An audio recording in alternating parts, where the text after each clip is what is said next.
bem, estamos começando mais um episódio do Médico Empreendedor Podcast. Seja muito bem-vindo, você que é colega nosso, você que é estudante de medicina. E hoje nós temos um convidado especial, nosso primeiro entrevistado do podcast, o Dr. Breno Ferraz, neurologista aqui na nossa região. Foi coordenador do curso de medicina aqui do campus de Serra Talhada, da UPE, durante 4 anos, né, Breno? E primeiro queria agradecer a ele disponibilizar um pouquinho do tempo e já queria começar fazendo a primeira pergunta para ele. Breno, fala um pouquinho da sua carreira para esse pessoal que está do outro lado aí nos escutando, como foi que tudo começou até você chegar a esse médico hoje admirado aqui na região. De início eu gostaria de agradecer muito o convite. Eu diria até que eu deveria estar naquela cadeira lá entrevistando o Zé Neto, que é um cara que me inspira muito, ele traz muita coisa está muito à frente do mercado, está muito à frente da medicina e traz coisas bem relevantes, está muito atualizado. Eu acho que a gente deveria até mudar de lugar, eu me sentiria muito mais tranquilo sendo o entrevistador dele para eu aprender muito. Mas como ele falou que o intuito é trazer o nosso dia a dia, o que a gente construiu e viveu na vida, então eu me senti desafiado a estar hoje aqui e realmente dividir um pouco isso com vocês. A medicina entrou para mim como escolha realmente, eu entrei na faculdade lá em São Paulo e fiz toda a minha formação. E com 23 anos já estava no mercado médico. E eu acho que em momento algum eu tive um momento como esse, de ter pessoas que tiveram sua trajetória sendo colocadas, quais foram as dificuldades, quais foram as dores que sentiram durante a sua construção. E hoje a gente está aqui para justamente falar um pouco sobre isso. Após terminar a faculdade eu fiz a especialização em cirurgia geral e depois fiz urologia. Fiz faculdade em São Paulo, foi, Breno? Foi, a faculdade foi lá, a formação toda foi em São Paulo. Depois eu fiz cirurgia também geral lá, e aí urologia eu já mudei um pouco o foco, porque eu queria muita parte de transplante, e acabei escolhendo um local lá em Goiânia, que fazia muito, o movimento era bem legal. E depois eu tracei o lado acadêmico, acabei fazendo doutorado, e hoje voltei para minha terra, na verdade, e acabei com a faculdade caindo nas nossas mãos. Então acabou que foi talvez uma missão de assumir esse início de uma faculdade no interior, esse projeto de expansão das universidades, que acabou interiorizando o processo, e com isso eu vi a formação, e com a formação acadêmica que eu tinha, acabei assumindo a parte de gestão e de coordenação do curso. Muito bem, então, Breno, você fez cirurgia geral em São Paulo, foi para Goiânia, fez urologia, e aí ficou trabalhando um tempo lá, você fazia transplante renal também lá, tinha equipe, né? E aí passou quantos anos ainda lá na região? No momento que eu me formei na urologia, eu ainda fiquei em Brasília por volta de uns 4 anos. No momento eu estava na transição e me sentia muito confortável, porque logo após acabar a residência, acabou que, como eu tinha feito muito transplante renal, assumi um serviço lá de transplante, coordenava uma equipe médica. Normalmente as coordenações de transplante são pessoas mais experientes, com mais idade, e eu com 28 anos já estava naquele processo. E realmente eu estava muito confortável e no sentido de sucesso no que eu queria, eu já tinha alcançado as metas, mas de uma forma muito intuitiva, sem muita ferramenta, ou sem muita estratégia nem planejamento. Foi acontecendo, à medida que eu fui me qualificando, foi acontecendo a coisa. Mas eu vejo que hoje eu teria tido muito mais facilidades na minha vida se eu tivesse outras informações, que eu acho que é esse o intuito de ter esses podcasts. Breno, que conselho você daria para aquele Breno de 23 anos, recém-formado? Você acha que, na visão que você tem hoje de mundo, de medicina, de comportamento, de posicionamento, de estratégia, que conselho você falava para aquele rapaz lá? Talvez os conselhos que eu vim aprendendo com o tempo é totalmente diferente de ser médico, de você ir para o mercado de trabalho, abrir sua clínica e trabalhar. O relacionamento com o paciente, que hoje a gente usa muito o termo mais cliente do que paciente, porque você está se vendendo ali, não uma venda como uma venda pejorativa, que às vezes na área médica é muito colocado dessa forma, quando você se qualifica e faz um atendimento diferenciado e faz coisas diferentes, as pessoas às vezes criticam a forma como aquilo é colocado como venda, porque a medicina tem essa história do sacerdócio por trás de todo esse processo. Mas a venda, na verdade, é assim, imagina que você quer fazer alguém livrar do cigarro, por exemplo. Se você não for muito bom em diálogo e colocar para ele de uma forma muito clara e com muita estratégia de de ação para que ele saia dali motivado a desistir do cigarro, você não vende sua ideia, ele não te compra e ele não para de fumar. Então é nesse intuito que a gente coloca da persuasão.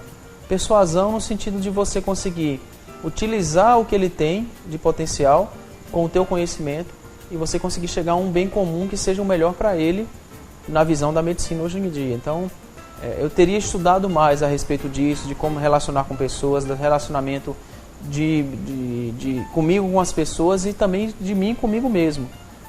Essa área de tanto interpessoal como com outras pessoas também, né, e como eu mesmo, eu teria investido mais nisso, teria aprendido um pouco melhor, mais nisso, né? nesse autoconhecimento, nessa parte de construção, para que você possa entrar na vida do outro com mais naturalidade. Você hoje tem 40 anos, né? Eu tenho 42. 42, né? Sou Parece formado há 38, né? Estou formado aí hoje são 19 anos de formado. Então, assim, é mais na parte de estratégia, persuasão, não há nenhum problema em vender algo que é bom para as pessoas, né? Algo que às vezes trava médicos, né? Acha que é proibido vender porque se trata de saúde, mas é um mercado também, né, Breno? Esse é um grande equívoco de todo mundo. Na verdade, a todo momento a gente está se vendendo. A gente está se vendendo na hora que tem um relacionamento com alguém e aquela pessoa precisa ficar encantada por nós para que a gente também encante ela. Então é um relacionamento de duas vias. A gente precisa vender na hora que a gente quer convencer nossos pais a alguns projetos da nossa vida. A gente tem que convencê-los e persuadi-los a acreditar na gente. A gente tem que se vender na hora que um cliente chega e de repente precisa do nosso apoio para mudar algumas coisas na vida dela para ter uma saúde melhor. Isso é venda. A gente faz isso naturalmente, com naturalidade. Tem que tirar esse lado pejorativo, como se fosse assim: eu vou usar a minha persuasão para você fazer o que eu quiser. Jamais. A persuasão, na verdade, é você... lavagem mental, né? Exato. A persuasão é você fazer o que é melhor para o senso comum e utilizando a técnica que você aprendeu dentro da faculdade. A inteligência social, né? Breno, o que é para você sucesso como médico e quais são, assim, os principais fatores hoje, na sua opinião, para ter sucesso? Sucesso é uma coisa muito pessoal, muito particular. Eu diria até que sucesso é mais ou menos a distância que você tem do seu sonho.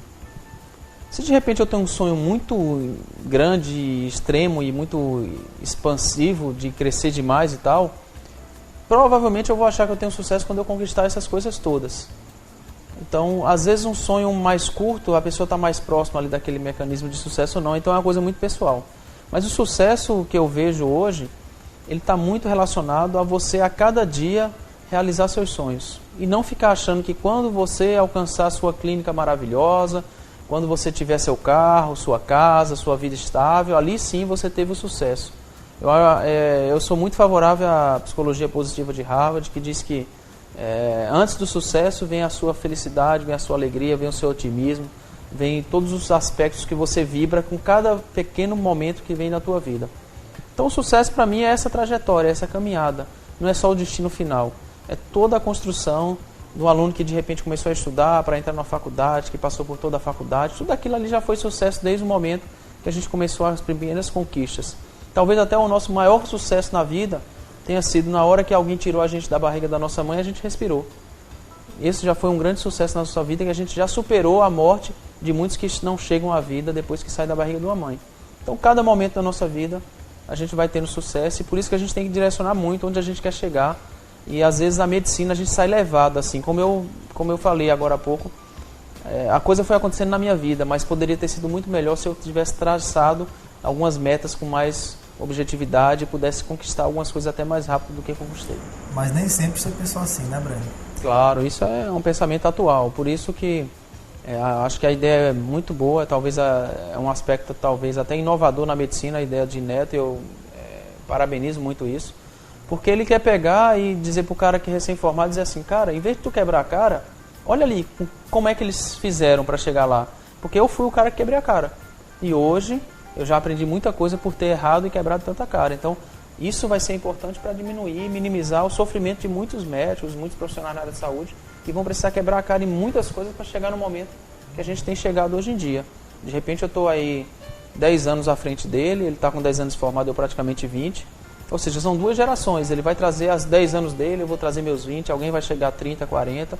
E cada soma disso tudo vai fazer você errar menos. A ideia do cara recém-formado, eu acho que já deve ter passado isso na sua cabeça em algum momento, é o cara ter um lindo carro, uma linda casa, fazer viagens, se possível, internacionais todos os anos, ter uma conta bancária, digamos, não precisa ser multimilionária, mas se for é melhor, e ter uma consulta cara e trabalhar pouco. Essa é a ideia das pessoas, né? Mas para isso acontecer, você tem que ser feliz primeiro, né, Breno? Perfeito. Tem que ter uma família, tem que olhar para a vida de todos os ângulos e estar feliz. Até na escolha da... Aliás, eu vou até fazer uma pergunta. Qual é o critério que você acha que esse estudante que está lá do outro lado deveria levar em conta para escolher uma especialização, uma residência? Eu diria o seguinte: é muito delicado as escolhas, porque a gente pensa que faz isso de forma consciente, mas muitas das vezes a gente é levado por situações de vida. E eu diria que talvez, na hora de você fazer uma escolha da sua profissão, traça uma linha da tua vida, de onde você está hoje até onde você nasceu. E ver nessa linha de vida que momentos foram positivos e momentos negativos da tua vida. Provavelmente, as tuas escolhas e a tua profissão deve ser direcionada ou ao teu momento muito positivo, ou de repente aquele momento muito negativo. E são nesses momentos que você teve realmente, talvez, o ápice da sua vida. Porque você cai, aprende, de repente levanta até... a mesma quantidade que você caiu, você consegue subir. E talvez você tenha que olhar em que momento da tua vida foram teus momentos mais doloridos, mais sofridos ou de mais dificuldade. Talvez ali está uma grande dica para você escolher o seu futuro e onde você deve se realizar. Breno, e como você vê a medicina daqui a 10 anos no Brasil? Cara, eu diria que assim, aí não vai uma posição mais tão pessoal minha. Eu acho que é uma posição que o mercado está mostrando. Imagine que hoje em dia um médico formado que vai para uma unidade de saúde da família, ele ganha mais ou menos o mesmo de que um está na faculdade pagando uma universidade particular, privada. Claro. Se você compatibilizar, é mais ou menos a mesma coisa. E aí a pessoa muitas vezes vai formar devendo aí pagar por volta de R$600 mil na formação toda, né? Então é um médico que vai sair devendo R$600 mil e ele precisa de emprego para poder fazer aquilo lá ser pago. E aí quando você tem uma dívida... Ainda tem um custo de oportunidade que ele poderia estar produzindo. Exatamente. Sem considerar Imagine isso. se ele produzisse alguma coisa nesses 6 anos dele, né? Que é 6 anos de imersão e de repente você não consegue ter outra vida a não ser medicina. Então se você somar isso, pode até dobrar ou mais que isso, dependendo do que você fosse produzir. Aí você imagina um cara que está saindo para o mercado e o mercado está dizendo assim, tem muito, né, agora, expandiu de 138 universidades para mais ou menos umas 350 atualmente. O mercado bombou nesses últimos anos. E aí vai ter um monte de médico querendo trabalhar recém-formado, só que se eu não tenho nenhuma dívida, eu posso me cobrar um pouco melhor ou exigir condições melhores de trabalho. Se eu tenho uma dívida lá atrás esperando, eu tenho que aceitar o que dá. Então o mercado está virando isso, vai virar uma competição muito ferrenha entre as pessoas. Eu acredito que vai haver realmente uma competitividade muito grande e só é um jeito de você se diferenciar. É trazendo de novo a humanidade para a medicina. É você realmente sabendo se entender, entender o outro e transitar nisso aí com o teu conhecimento oferecendo o melhor. Se você formou por formou ou se você não se qualifica, você vai ser mais um nesse mercado. Eu diria que tem muitos tubarões nadando onde você está nadando. Então é importante abrir a cabeça. E talvez uma coisa que mais me despertou ultimamente é entender que, pelo fato de a gente estar durando muito mais tempo na vida, provavelmente a gente não vai ter só uma profissão na vida. É como se fosse uma poligamia das profissões. A gente sempre fala de monogamia, mas na profissão provavelmente você não vai morrer fazendo aquilo que você começou a fazer. Então se de repente você tem dúvidas, está em medicina, não está, se é o lugar certo, não sei o que, fica tranquilo. Tu usa teu tempo ali de trabalho naquilo lá, daqui a pouco talvez tu transite para outra coisa. Acabou aquela história que antigamente, na minha época, você tinha que decidir sua vida ali, se você errasse ali, quebrava a cara.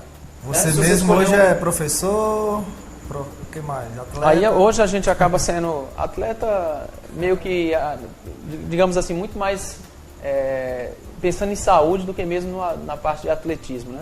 Mas assim, faz parte do nosso corpo, da nossa saúde também transitar na parte do esporte. Mas hoje a gente acaba sendo professor, eu acabo sendo empresário, assim como você também desenvolve muito. Aqui a gente vê o potencial que você criou dentro da parte de empresarial. A gente acaba sendo também, de alguma maneira, a gente tem que levar informação às pessoas, a gente acaba sendo educador. Esse lado do que você traz é um lado social, da gente ajudar pessoas. Imagine quantos médicos podem aproveitar uma conversa como essa e de repente despertar algo nele que mude a vida. Então tem um lado social, tem um lado de professor, tem um lado de empresário. Não adianta ser só médico. Ser médico hoje em dia já não é mais o bastante. Verdade, concordo plenamente. E você como professor, você foi coordenador durante 4 anos ou 5, talvez um pouco mais, né? Isso. Do curso de medicina. Você acha, Breno, que a educação médica hoje precisa de mais alguma coisa? Está faltando alguma coisa? Precisa ajudar no desenvolvimento de alguma outra habilidade, como se comunicar, se posicionar? Está engessada? É fácil essa mudança? Você que não é só professor, mas entrou de cabeça, fez, né, formações, tem mestrado, doutorado, assim por diante. Como é que você vê a educação médica hoje no Brasil? De alguma maneira, eu sou muito partidário do Rubem Alves quando fala que a nossa educação é muito... Você fica aprisionado, não é libertadora. E isso também vem de muito tempo já, né? Eu diria até que houve uma certa tendência na medicina de fazer algumas transformações, que foram as diretrizes curriculares nacionais de 2014, que lançou uma série de outros olhares para a medicina, para que o médico ele não esqueça de ser só médico, um técnico, e ele tem que saber que ele tem que ser comunicativo, ele tem que ter relação interpessoal, ele tem que se trabalhar o seu lado pessoal também, interno, ele tem que ter a parte de envolvimento com a sociedade, tem a parte de gestão. Isso foi uma abertura e uma nova forma de pensar nas escolas médicas. Nem todas estão andando para esse lado, ainda se existe um... Como é que você monta uma coisa atual com um monte de professores educados de forma tradicional? Então existe ainda um paradigma a ser quebrado na medicina. A tendência é mudar isso aí e acabar com essa história de você apenas ter conhecimento. Saber o que tem nos livros é apenas das qualificações que o médico precisa ter para alcançar a sua excelência e qualidade em atendimento. Mas o médico que não se antenar para entender que ele precisa entender de rede social, ele precisa entender de comunicação, ele precisa entender de vendas, ele precisa entender de gerenciamento, de negócios, ele precisa entender de tecnologia, ele precisa entender até o quanto essa tecnologia vai impactar a saúde, e isso já vem mudando radicalmente o efeito da saúde. Quantas e quantas profissões médicas não vão deixar de existir por perdas por meio da tecnologia. Então é preciso abrir muito mais a mente do que apenas o que a faculdade ensina para a gente. Breno, por falar em tecnologia, é uma polêmica hoje, né? Nos Estados Unidos é uma febre hoje a telemedicina. Na Otorrino, eles, por exemplo, desenvolveram um equipamento que se acopla no smartphone, tira uma foto do ouvido, da otoscopia e, claro, você consegue dar um diagnóstico com essa foto, falar de um tratamento e tal, ou pelo menos orientar quem buscar, o que fazer, vai fazer uma remoção de cerume ou tal coisa, mas que o Conselho Federal de Medicina ainda não concorda com isso. Acha que sempre, em todas as situações, é preciso contato com o paciente, presencial, carne a carne, não simplesmente visual. Como você considera isso? Fique à vontade se você achar que não deve tomar uma posição. Não, assim, a minha posição é muito clara com relação a isso. Quando você vai a uma emergência hoje em dia, ou quando você vai em muitas consultas de muitos profissionais, que diferença tem aquele profissional que te atende para um robô? Em termos de envolvimento, de empatia, que é outra coisa que o médico precisa desenvolver. Nós, de certa forma, estamos criando um mercado onde hoje a medicina está se trabalhando como se fosse máquina. Então, assim... Tem muita gente que, às vezes, é um robô, né? Exatamente. Ou seja, tem pessoas que apenas te atendem, pedem os exames, olha os exames, se o exame tiver alguma coisa, passa, se não tiver, não passa e acabou. Quase não olha para você, nem interage com você. Que diferença disso tem para um robô? Então, acho que a medicina abriu muito esse espaço para que a tecnologia pudesse superar. Só jamais vai superar esse nosso lado humano, que é o envolvimento com as pessoas, que é a empatia. Isso jamais qualquer programa quebra. Mas, por exemplo, para interpretar um laudo de radiologia, hoje a gente tem uma tomografia computadorizada, que você tem um software, um programa, que ele pega todos os bancos de imagem do mundo, conecta tudo aquilo ali num só local, consegue ver as transições e as variações de cinza da tomografia muito melhor que o olho humano e faz diagnósticos excepcionalmente melhores que o humano. Então, assim, como é que a gente pode ser contra isso se hoje o diagnóstico é melhor do que feito por humanos? É lógico que isso aí uma hora vai vencer, a máquina uma hora ganha nesse espaço. Então, o que eu deixaria de mensagem em relação a isso é o seguinte: todo o trabalho teu que tu fizer repetitivo, todo dia a mesma coisa, do mesmo jeito, um robô pode fazer igual a você.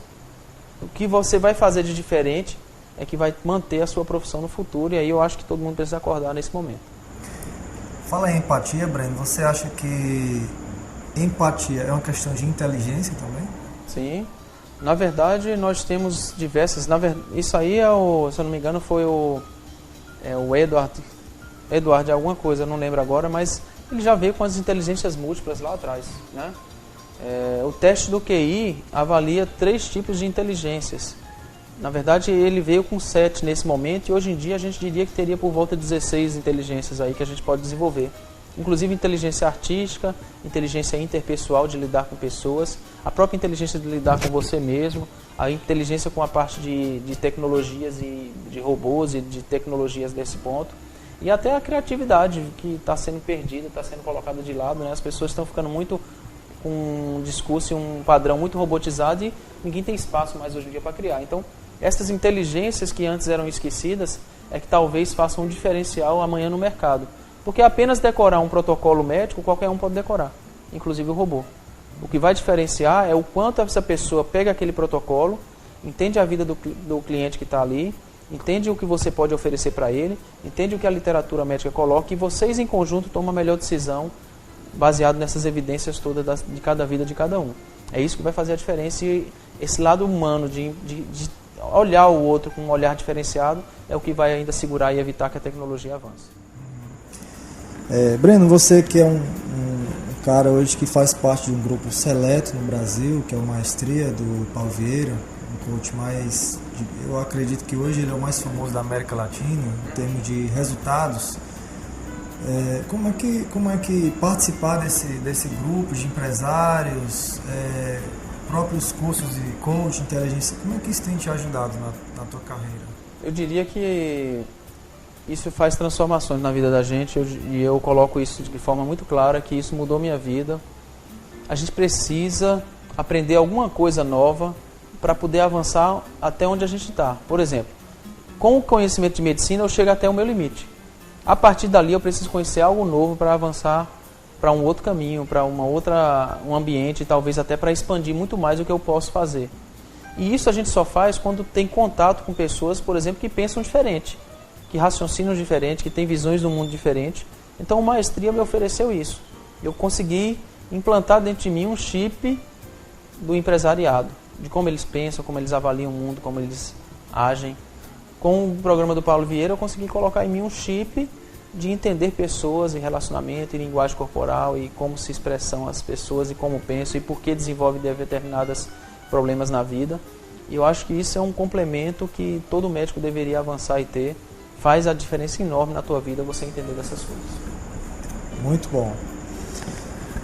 E o que você diria, para a gente concluir, para aquele colega que está lá do outro lado, ou futuro colega, aquele estudante que está ali com a cabeça cheia de coisas para estudar, preocupado com como é que vai ser o mercado, às vezes gastando até o que não tem, do pai, da mãe, e está preocupado com o número crescente de médicos, de faculdades, o governo desvalorizando, pagando menos, os convênios também, nós estamos à mercê, estamos nas mãos do convênio, o reajuste que tem nas consultas e procedimentos não acompanha a inflação muitas vezes, e o cara está ali do outro lado, preocupado, desmotivado, ou a colega também, a mulher, hoje já está se equiparando quase 50% de médicos do sexo feminino. O que você diria para aquela pessoa que está lá angustiada do outro lado? Eu acredito que por tudo isso que eu trilhei na minha vida, tudo acontece primeiro dentro da tua mente. Então, aquela vida tua vai ser exatamente aquilo que tu pensa e tu imaginas. E eu diria que você precisa primeiro encontrar, eu não diria que seria o teu propósito, mas quais são teus propósitos de vida? Porque quando o teu propósito de vida está alinhado com a tua profissão, você vai se destacar e vai ser bom naquilo e vai ganhar bem e vai ter uma vida adequada com a tua necessidade. Então, se você quer quebrar essa regra, sai do que todo mundo está dizendo, destaca dessa manada que a gente acaba seguindo, que todo mundo fala as mesmas coisas, que estão estressados, que a profissão é desgastante, que é sofrido, mas aquilo é sofrido para quem não se identifica.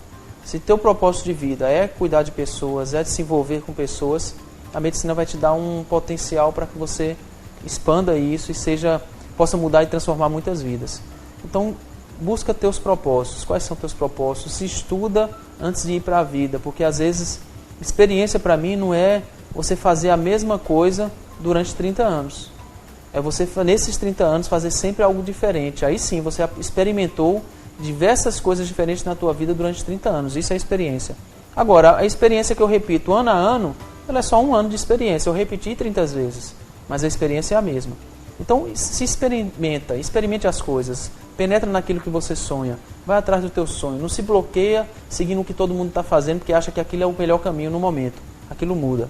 Mas o que você faz com o teu propósito, guiado pelo teu coração, isso ninguém te supera e você vai ser excepcional naquilo que você vai fazer. Agora deu vontade de fazer mais uma outra pergunta, o papo está muito legal aqui. Vamos para termos práticos agora. Até terminar a residência é um caminho não tão difícil para o médico decidir. Ele meio que vai seguir a manada. Talvez um pouquinho difícil seja discernir qual vai ser a especialidade, mas a maioria decide tendo algum professor, algum preceptor, algum familiar como inspiração. Mas o cara ou a jovem médica terminou a residência, as suas especializações, e agora? Qual o primeiro passo? Vai dar plantão? Vai abrir um negócio próprio? Vai se juntar a uma equipe e formar um grupo? Vai para o interior? Vai para a cidade grande? E aí, Breno? Eu diria que não existe uma receita de bolo para dizer assim, vai para esse caminho. A função nossa, e aí a gente falou muito de coach, é fazer questionamentos, em vez de dizer o que fazer. Então eu diria assim, questiona a tua vida. A primeira coisa é o seguinte, tu estás hoje onde você quer estar? É o teu local, é o teu desejo de fazer medicina? E se estando no lugar certo, qual é a tua perspectiva? Você quer parar agora para ganhar um pouco de dinheiro? Você quer continuar a sua formação e sair muito bem naquilo que você está? Que propósito você tem para a vida? É fazer sua casa, seu carro? É ajudar seus pais, a família que está em situação diferente ou deficiente e financeiramente difícil? Então cada coisa dessa e cada aprendizado da vida vai te levar a um caminho. Agora, é interessante que você, antes de as coisas acontecerem, você projete dentro de você o que você almeja. Então, em tantos anos eu quero alcançar tal local, quero estar trabalhando não sei aonde, quero fazer não sei o que, quero abrir para cada espaço. E cada um vai ter uma motivação melhor. Eu diria que a nossa trajetória foi muito de sair da capital e ir para o interior. A gente achou que o interior hoje em dia está de portas muito mais abertas e muito mais acolhedoras para os profissionais que são qualificados.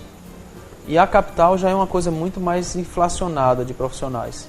Mas em qualquer lugar que você esteja, se você alinhar o teu sonho com a tua qualificação, você vai ser algo diferenciado e você sobrevive e vive muito bem.